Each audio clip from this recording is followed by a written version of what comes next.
one thing that's very noticeable, though, Kevin. We thought they were coasting at half-time, but they allowed North Macedonia back into the game, which isn't a good sign.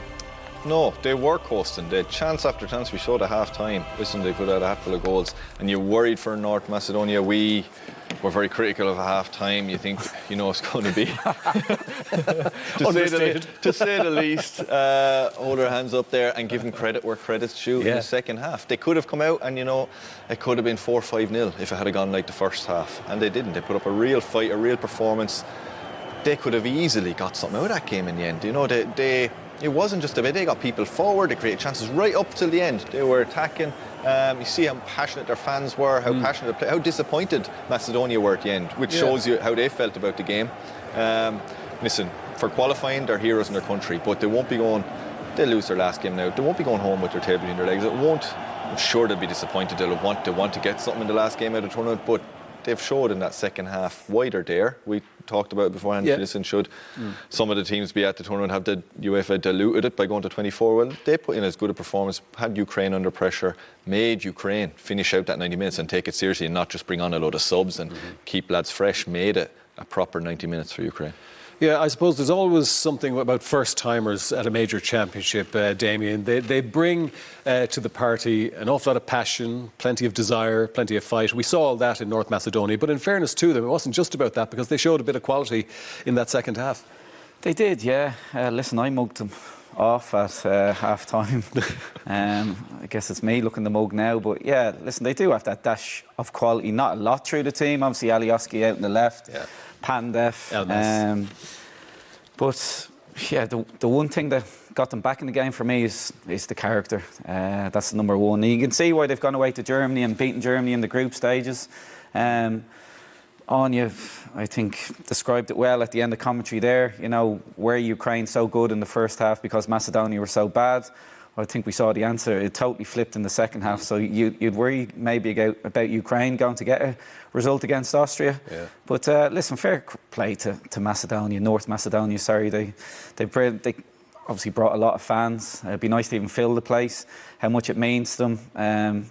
And listen, they'll have a crack off Netherlands, but yeah, you'd still imagine they'd be going home with no points. Yeah, it's a pity really, because they have acquitted themselves well at these Euros so far in both the match against Austria and this afternoon's outing against Ukraine. But ultimately, it's Ukraine who have taken the 3 points. Penalties are beginning to become a bit of a theme at Euro 2020. In fact, out of the 5 penalties that have been awarded so far, just one has been scored, and you can think about it yourselves who scored that single penalty. But before we probably give you the answer to that, we've got to have a look at this. Alioski took the penalty, Damien missed it, but he followed up well. He did, yeah. It was a penalty in the first place. Trzaskowski came on at half-time, so fair play to the manager. He changed the formation as well. You'd have to say great save from Buschan and a rash tackle from Karaveyev. But yeah, definitely a penalty. Amazing save, as I said. Alioski, I'm not sure whether he would have been taking it. Obviously, Pandef goes off with this, so I don't know whether he was. You would have thought he's the designated penalty taker. But yeah, great save again from Buschan, but Alioski follows it up well. Like you said, a lot missed already in the tournament, but fair play, sharp, and it's good technique to follow up and finish. So yeah, got them back in the game, and they give Ukraine a hell of a fright, Peter. And I don't think they ever really recovered in the second half from North Macedonia's aggression. They never really got going at all. No, they didn't. And even though they got a chance to make it 3-1 when they were awarded a penalty, first of all, Kevin, we have to ask about the legitimacy of this award. It seems harsh. Listen, the ball hit his hand. I suppose my argument on it is he's had a ball wellied at him from 10 yards away. Right? Anyone tell me who wouldn't try stop that ball hitting him in the head? This is in slow motion. This is coming at a serious pace. And, they're on about head injuries and trying to protect players and everything. You're standing there on a wall and the ball's about to hit you in the head there. You have to be given a bit of grace there from the ref or a bit of common sense and go, OK, the ball hasn't got his hands spread wide. Again, good save from the keeper. Yeah. Zinchenko with the miss, I think.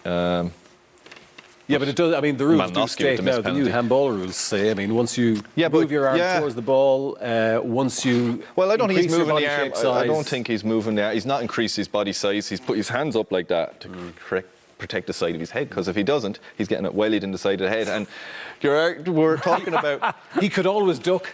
Well, yeah, listen, it's a wall, and you have to have a bit of common sense. He's protecting himself physically there. He's not gone like that, or up like that, or out like that, where, you know, it's obvious handball. He's gone like that, trying to stop himself getting a concussion, because he would have got it from that. And we're trying to be real careful about that and trying to take it seriously and give players the benefit of the doubt in those incidences, would be my opinion. You know, would they rather him to be lying on the ground now, well, obviously semi-concussed, and having to deal with that? Damien, what's Peter, your view? that's such a grey area as well. Like, Kevin's spot on, and like I said, I touched on the other day the amount of concussions he had.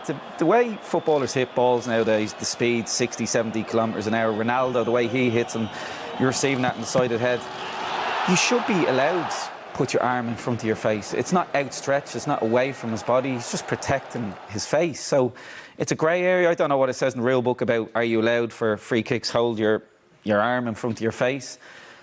But again, is that something that if it was implemented as a rule, which as far as I know it isn't, but surely that's something that would be open to abuse? Like I don't think so. Like, you know, if you're standing on the wall of free kick, there's nothing. If you don't have your hand there, it's hitting your face. So if you're protecting your face, how is it open to abuse? Open to abuse would be going like that or whatever, and then you can see that, and you can see it on the replays. The referee will be able to see it, he'll be standing right there. So I think it's just a case of common sense in that situation. You have to let a player, as you said, the way players are striking now harder and harder. You do it in training. You practice free kicks. You're in a wall and you stand there like this, because obviously you're not going to let someone hit you in the head in training. But you have to practice it, and it should. Listen, in cases like that in a match, it's 10 yards away. That's coming at probably 80 miles an hour. You know, what do you want? Do they want the player lying on the floor and go, well, it's not a penalty, but you got a serious concussion from it? But is it hard to point the finger at the referee to say, well, he shouldn't have given that because he just applied the letter of the law, really? I think we just have pointed the finger at the referee.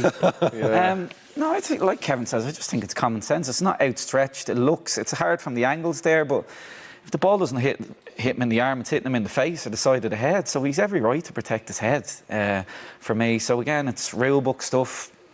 What's the clarity on penalties? I know he said the minute it touches his hand, but it's not outstretched, it's not away from his body. I remember 2012, Kalina came out and spoke to us, and he was talking about, you know, centimetres away from your body, arms, it's definitely a penalty. Like, that's not away from, it's just blocking here. So well, how come this hasn't arisen before? I mean, players are... That's 9 years ago. Yeah. Right. Why do the rules never change if this is so significant and so important, particularly in these days where there are concerns about concussion? Yeah, I don't know. I'd say it will. You know, talking about common sense, it takes a while for things to filter through. You know, it takes people talking about it, probably more and more people discussing it, and shows like this afterwards and saying, listen, that's a joke there, where he's just trying to physically protect his head, which UEFA and FIFA and all the associations are trying to take more and more seriously and trying to put the right protocols in place, which they are, and I think they're doing a really good job at it. But there's just another... You're always trying to improve. You're always trying to get to the next stage where you can help again, and there's just another instance where they could make just a little adjustment to the rules for the referee. Referees probably knows I'm getting assessed here. In the rule book, I have to give a penalty. He probably knows. Do you know what it will take for something to change, for something to happen to a player? That's when they'll look at it and go, oh, OK, thank God, touch wood, nothing has. But that's all it will take. Somebody hitting a free kick, a Ronaldo or whatever, with that power, side of the head, absolute spark out, that's when they'll look at it. Whereas I think it should be addressed beforehand. Yeah, it's quite surprising, though, that this hasn't come up, because I'm sure over the years, in the thousands and thousands of games of competitive football at a high level that have been played, surely a player has been hit on the head in a wall. Yeah, definitely. Yeah, listen, it happens every week, every game probably. And you're told, listen, you know from 5-6 years of age, don't turn your head, don't move, take it in the face. You get all these shouts from your team. I'm not talking about being hit in the head, I'm being knocked out, something serious happened. That's where people are going to go, OK, we have to do something here, we have to address it. But I said, touch wood, it hasn't happened, but that's probably, as always, that's what it will take. Yeah, well, maybe it's something, because I'm sure there'll be plenty of protestations as a result of the award of that penalty, and it'll be interesting to see if any rule changes do take place in the coming while. Let's move it on, Damien, because we have to give full credit to North Macedonia for the way they went about the second half and produced a few decent attacks. They did, yeah. Ukraine never come out for the second half. You'd have to give a lot of credit. Great ball from Pandev, Ademi here with the shot, manipulates it well, great save, you'd have to say. But yeah, as I was saying, you have to give a lot of credit, I think, to the North Macedonian manager. He tweaked the formation, he went to a back four, he made 2 changes, he brought on the striker, Chergovsky, who could have got a hat-trick, you could argue, in the second half. Some great strikes from distance. Just Ukraine, you know, really passive, never really got out to them. Alioski here pulling strings around the edge of the box, as you'd expect. So there was nice little phases of play, and it's what we were hoping for, I guess, before the game. Didn't see it in the first half. This is Trzaskowski near the end of the game, nearly getting the equaliser. So I think credit does go, whatever the manager did say at half-time, he definitely got them going in the second half. Yeah, made a few crucial substitutions as well, which probably contributed to that performance. Ukraine, on the other hand, we were sitting here at half-time, and I think everybody was convinced, and probably the viewers at home were convinced, that this was going to be a cakewalk for Ukraine, and they were going to add to their tally in the second half. But they didn't do it. No, they came out in the second half like they played against the Netherlands. You know, a bit lethargic, a bit. Listen, you see Shevchenko celebrating the second goal, and the players, and it's like, listen, 2-0 up now. Yeah. We said, I think 2-0 is a dangerous scoreline. We didn't expect, in fairness, North Macedonia to come back into it, but they did. That was Malinowski with, you know, like the penalty one, he's having a go. He's not afraid to have a whippy-dippy one from distance there. Keeper's done well. This one's against the corner, goes out to the other side. It's recycled well, in fairness, from Ukraine. Ends up Sabrini, the centre-half, should do better, in fairness there. Big centre-half heading that, should score it. This is the full-back. Karev, in fairness, got to forward a few times in the game, pulls it back here. Malinowski missed the penalty. I feel he should have done better with that one as well. There isn't, I suppose, the hatful of chances that they did have in the first half, and the obvious chances, but they did. This is tagging off from a Malinowski pass. They did have a few chances all the same, but that was because North Macedonia had to go for it, came out, got numbers forward. Ukraine should have had more on the break, because in the first half, Macedonia sat in a bit, and Ukraine, should be more difficult to create chances, but they did create them. In the second half, when Macedonia got forward, Ukraine didn't have options to counter-attack, didn't create the chances that they should have in a nice wide open match for them. Yeah, and I was just thinking back to the 2012 tournament when they were hosts, Damien, and the quality players that Ukraine have had down through the years, including Andrei Shevchenko, who you know fairly well. I'm surprised that they've never advanced beyond the group because of the quality they've had. But you know, there's some teams, they're just not great when it comes to the championship, when it comes to the final series. We see Germany, they arrive, and one way or another, they always seem to perform well at the championship. Are Ukraine one of those sides who they struggle to get out of the group for some reason? Yeah, you could, I guess, point out a few of the teams that qualified, the likes of Poland, Switzerland. They always thereabouts in qualifying. They get there and they flatter to deceive when they do come up against, I guess, real quality at the tournaments. But yeah, Ukraine have always produced, even thinking my career playing against the Kievs and Shakhtar Donetsk, I know they get a lot of Brazilians, but always ultra quality, top technical players. And like you said, Shevchenko, probably the best player they've ever produced. So they'll still hold high hopes of going through by, you know, taking on Austria. Like I said, a shootout with them. But after the second half performance, you would worry slightly.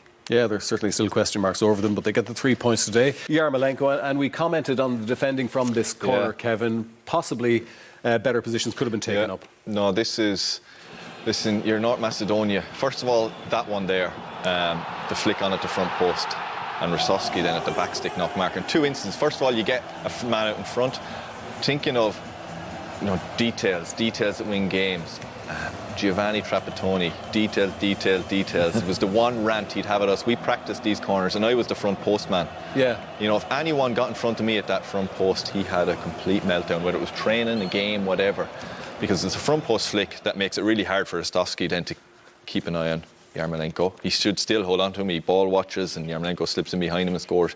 But, you know, that's the difference between, you know, we talk about styles of play, and if they played well and passing's lovely, but that set piece, forget about styles of play. That's the difference between them getting a point in the game and being heroes in their country and everyone loving them, to losing the game. And it'll be sort of forgotten about afterwards when we go, well, we played nice football and we had loads of spirit and everything. Well, no, win the first ball and mark your man. And it gets overlooked more and more, I think, in football. Set pieces are sort of forgotten about, and it's an afterthought, and it's just so important, especially for smaller countries. The Macedonians, you know, you could have got something out of that game against Ukraine. You were better at your set pieces.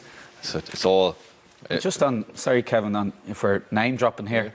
Well, he did play under Trapattoni. Yeah. No, I remember Mourinho. Pull out Mourinho. At Chelsea, he always used to have someone occupying that back space. Yeah. And it was always Gallas or Good Johnson. And he says, you get 5, 6, 7 goals a year because you'll always have the likes of Kevin Doyle, whoever, flicking balls on.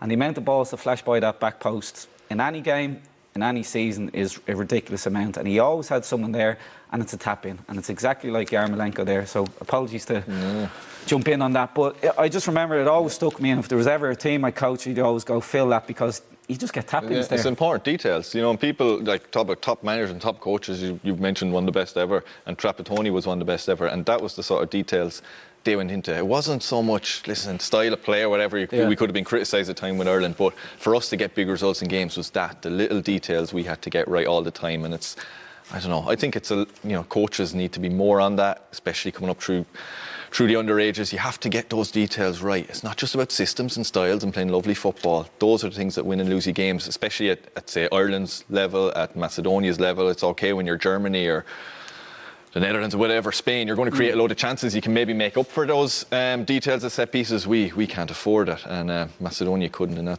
situation. I mean, I suppose in many ways, Damien, we're talking about the basics of the game, but not every team puts players on the post to defend a corner. But I'm just thinking, when we hear of teams practicing set pieces, very often we just think in the attacking sense of set pieces. But how much time would, we say, a top professional club with a top coach spend on defending set pieces in training? It depends how much you respect them.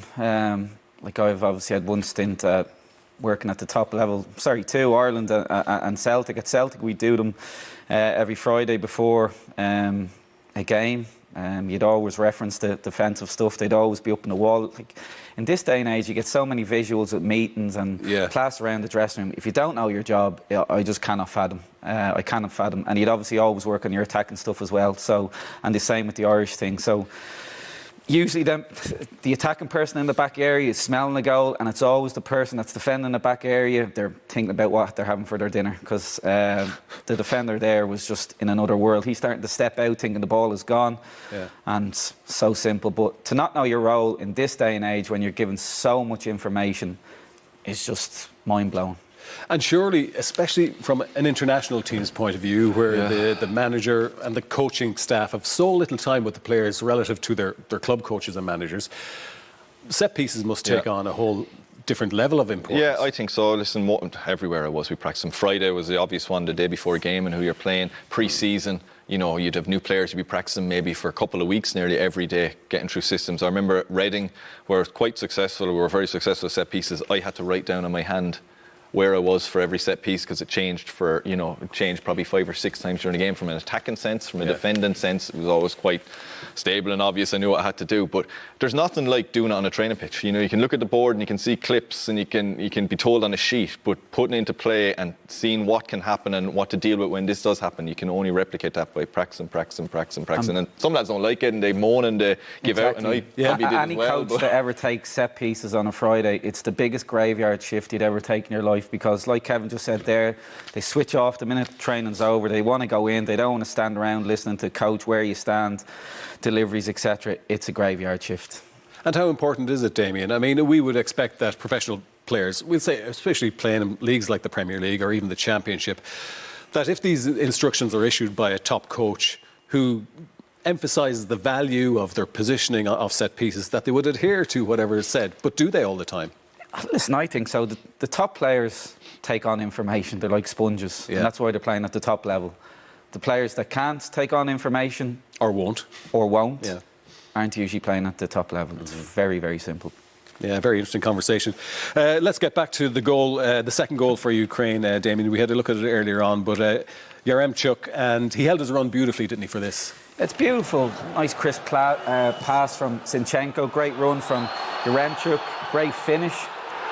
So beautiful, but awful from North Macedonia. Why Velkoski steps out, I do not know at all. And that summed up their whole first half. They had an extra man in the back line, but they were cut open at will. So really, really poor goal. Obviously stepped it up the second half. So great goal for Yaremchuk. You'd worry maybe the third game, he obviously come off, Yarmolenko come off. Are they fit? Because they're obviously big players for Ukraine, so hopefully it'll be fit going into the Austria game. Yeah, that's the one that'll decide their fate in that group. So Ukraine taking the 3 points today, but